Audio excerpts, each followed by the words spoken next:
আসসালামু আলাইকুম। বিবিসি আন্তর্জাতিক লাইভে আপনাকে স্বাগত। শুরুতে এই সংবাদ শিরোনাম, পর বিস্তারিত। জানিয়ে দিব আমাদের হাতে থাকা সর্বশেষ গুরুত্বপূর্ণ আপডেট। আন্তর্জাতিক সংবাদ, বড় যুদ্ধের পরিকল্পনা করছেন পুতিন, গোয়েন্দা রিপোর্ট। এরপর জানিয়ে দিব সোমবার বৈঠকে বসছেন ট্রাম্প ও নেতানিয়াহু। আরও জানিয়ে দেব গাজায় ইসরায়েলের হামলা চলছেই। এদিকে লেবানন ও সিরিয়াকে অস্থিতিশীল করতে চাইছে ইসরায়েল, আরব লীগ মহাসচিবের মন্তব্য। এবং সর্বশেষ জানিয়ে দিব ইউক্রেনে একদিনে 430 সেনা হতাহত বলছে মস্কো। শুনছিলেন সংবাদ শিরোনাম, এখন বিস্তারিত। তবে তার আগে অনুরোধ থাকবে ভিডিওটিতে একটি লাইক এবং কমেন্টস করে জানিয়ে দিন আজকের এই ভিডিও সম্পর্কে আপনার মূল্যবান মতামত। বড় যুদ্ধের পরিকল্পনা করছেন পুতিন, গোয়েন্দা রিপোর্ট। মার্কিন প্রেসিডেন্ট ডোনাল্ড ট্রাম্পের হুমকিতে মধ্যপ্রাচ্য নতুন সংঘাত ছড়িয়ে পড়ার সংখ্যা তৈরি হয়েছে।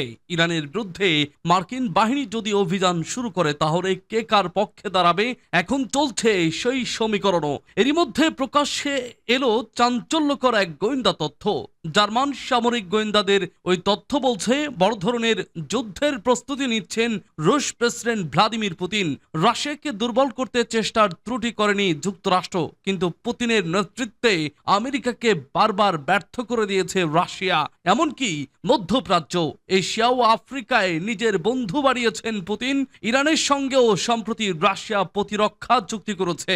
সেই চুক্তি অনুযায়ী ইরান অত্যাধুনিক সব যুদ্ধ সরঞ্জামও পাচ্ছে। তাই সম্ভাব্য মার্কিন হামলার আগে তেহরানকে সাহস যোগাচ্ছে মস্কো।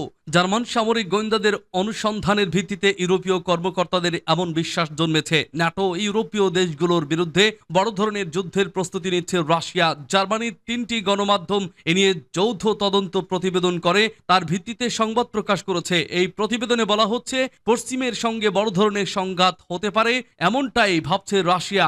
একই সঙ্গে সেই অনুযায়ী আগাম প্রস্তুতিও নিচ্ছেন পুতিন। নিজের সাম্রাজ্যবাদী লক্ষ্য অর্জনে সামরিক শক্তি প্রয়োগের পরিকল্পনা করছেন পুতিন। প্রতিবেদন অনুযায়ী 2022 সালে শুরু করা ইউক্রেন যুদ্ধ সেই লক্ষ্য অর্জনের প্রথম পদক্ষেপ। শেষ পর্যন্ত পুরো ইউরোপের বিরুদ্ধেই যুদ্ধে নামবেন পুতিন। এই দশকের শেষ দিকে একটি বড় ধরনের প্রচলিত যুদ্ধের ভিত্তি দাঁড় করে ফেলবে রাশিয়া। এই মুহূর্তে ন্যাটোর একটি বা একাধিক দেশের বিরুদ্ধে যুদ্ধ চালিয়ে নেওয়ার সক্ষমতা নেই রাশিয়ার, যদিও লিথুয়ানিয়ার স্পেশাল সার্ভিস ভিএসডি বলছে এই মুহূর্তে ন্যাটোর এক বা একাধিক দেশের বিরুদ্ধে সীমিত পরিসরে সামরিক অ্যাকশন নেওয়ার সক্ষমতা রয়েছে মস্কোর। জার্মানির কেন্দ্রীয় গোয়েন্দা সার্ভিস বিএনডির অভিযোগ, জোটের অন্য দেশকে সহযোগিতার ব্যাপারে ন্যাটোর সদস্যরা কতখানি দায়বদ্ধ তা পরীক্ষা করে দেখতে চান পুতিন। বিএনডি বলছে দ্রুত গতিতে নিজেদের সামরিক ব্যয় বাড়াচ্ছে ক্রেমলিন। আগামী বছরের মধ্যে নিজেদের সেনা সংখ্যা 15 লাখে উন্নীত করতে চায় রাশিয়া। 2025 সালে রাশিয়ার সামরিক বাজেট 120 বিলিয়ন ইউরোতে পৌঁছেছে। 4 বছর আগের তুলনায় এটা প্রায় 4 গুণ বেশি। গত সপ্তাহে মার্ক রুটে হুঁশিয়ার করে বলেন, রাশিয়া যদি পোল্যান্ড বা জোটের অন্য দেশে হামলা করে তাহলে যথোপযুক্ত জবাব দেওয়া হবে। সোমবার বৈঠক বসেছেন ট্রাম্প ও নেতানিয়াহু। ফের হোয়াইট হাউসে বৈঠক বসতে যাচ্ছেন মার্কিন প্রেসিডেন্ট ডোনাল্ড ট্রাম্প ও ইসরায়েলের প্রধানমন্ত্রী বেনিয়ামিন নেতানিয়াহু।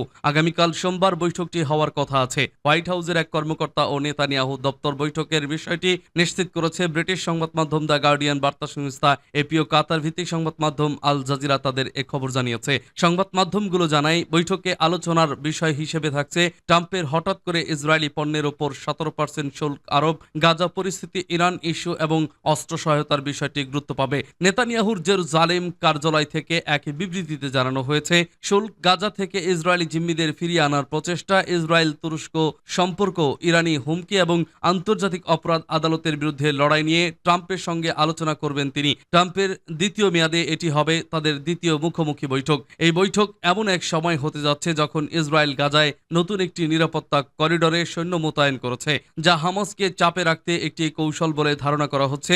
নেতানিয়াহুর প্রতিরক্ষা মন্ত্রী জানিয়েছেন, ইসরায়েল গাজার বিশাল অংশ দখল করে সেগুলোকে নিরাপত্তা অঞ্চল এ পরিণতি করবে। গত মাসে হামাসকে নতুন যুদ্ধবিরতি চুক্তি গ্রহণে বাধ্য করতে ইসরায়েল গাজায় আকস্মিক বিমান হামলা চালায়, যা যুদ্ধবিরতির শর্ত ভেঙে দেয়। এই পদক্ষেপে হোয়াইট হাউস সমর্থন জানায়। এরপর থেকে শত শত ফিলিস্তিনি নিহত হয়েছেন।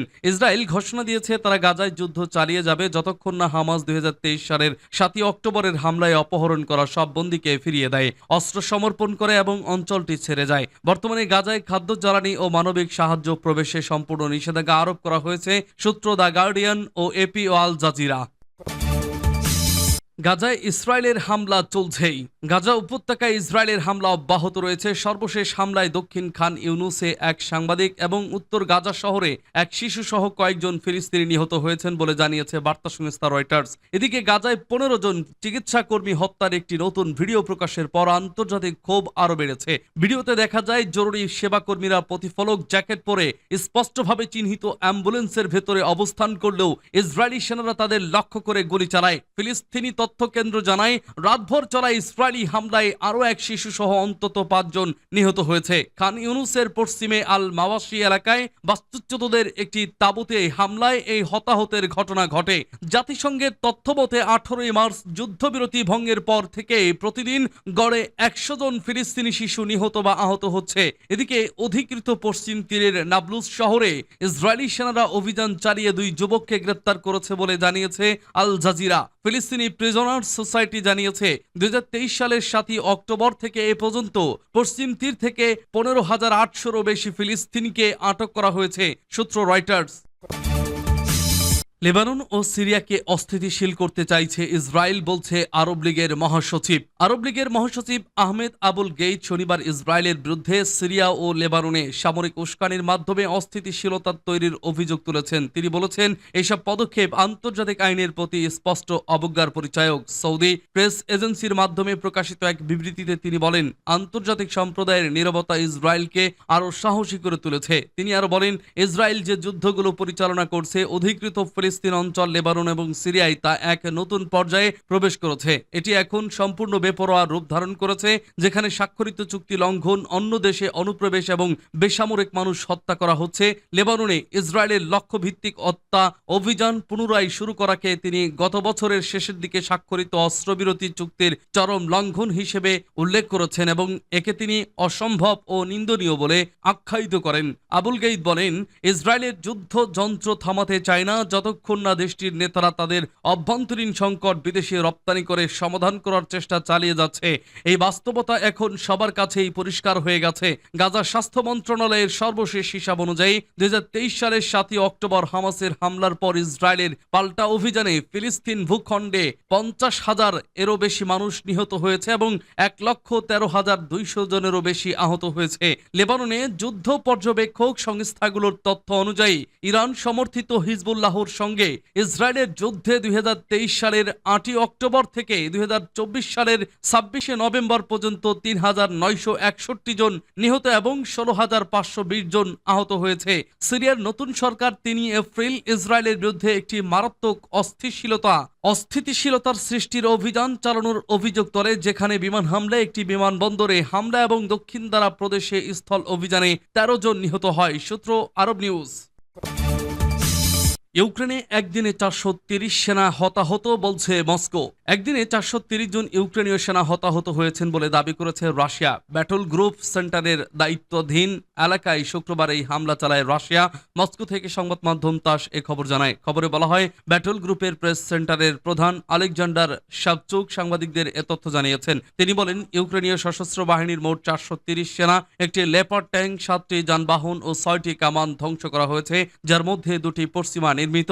এই হামলায় একটি ইলেকট্রনিক যুদ্ধ স্টেশনও ধ্বংস করা হয়েছে বলে তিনি দাবি করেন। তার মতে, ব্যাটল গ্রুপ সেন্টার শত্রুর প্রতিরক্ষার গভীরে অগ্রসর হতে থাকে ও ডোনেটস্ক গণপ্রজাতন্ত্রের উসপেনভকার বসতি মুক্ত করে। তিনি বলেন, আমরা জেভেরোভো, নেভি, ইকোনোমেসেস্কো, বোগদানোভকা, ইয়েলিজেভেডোভকা, ক্রাসনো আর্মেনস্কো, কোটলিনো, লেনিনো, ওদাচনি ও আলেকজেভকা অঞ্চলে ইউক্রেনীয় সশস্ত্র বাহিনীর অ্যাসল্ট রেজিমেন্টের 2টি যান্ত্রিক রেঞ্জার, বায়ুবাহিত অ্যাসল্ট ব্রিগেড, একটি মনুষ্যবিহীন সিস্টেম ব্রিগেডের জনবল ও সরঞ্জামের ক্ষতি করেছে।